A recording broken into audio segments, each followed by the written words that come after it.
A sign meant to promote love and acceptance ends up being targeted by vandals. They left behind a demeaning word on this display of support for the LGBTQAI+ community outside a Kansas City church. Tonight, KSHB 41's Dan Cohen looks into how police are investigating the crime and whether or not federal hate crimes could come into play.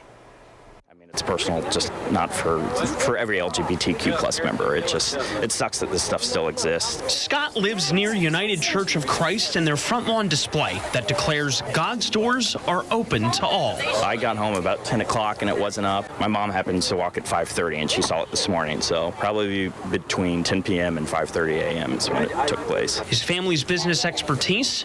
Painting. They went right to work to repair the vandalized display. I mean, people always say, why do you need Pride Month? Why do you need all this? But this is exactly why we need it. The vandalized part of these doors is gone now, thanks to a fresh coat of paint. But how are incidents like this handled by law enforcement? The church filed a report with the Kansas City Police Department, who told us that the initial summary says it was a response to reported property damage. KCPD has investigative discretion in elevating an incident like this to a hate crime.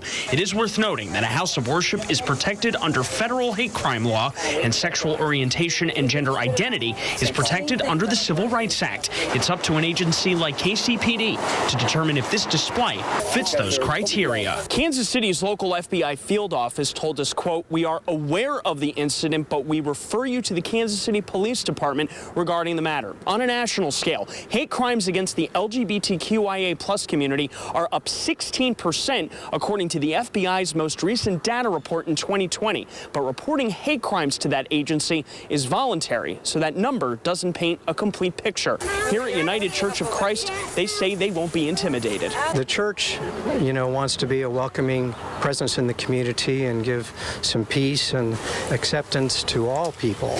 Not only to gay people, the LGBTQIA community, but all people. You could vandalize this as much as you want, but we're going to keep coming back and painting over. In Kansas City, Dan Cohen, KSHB 41 News.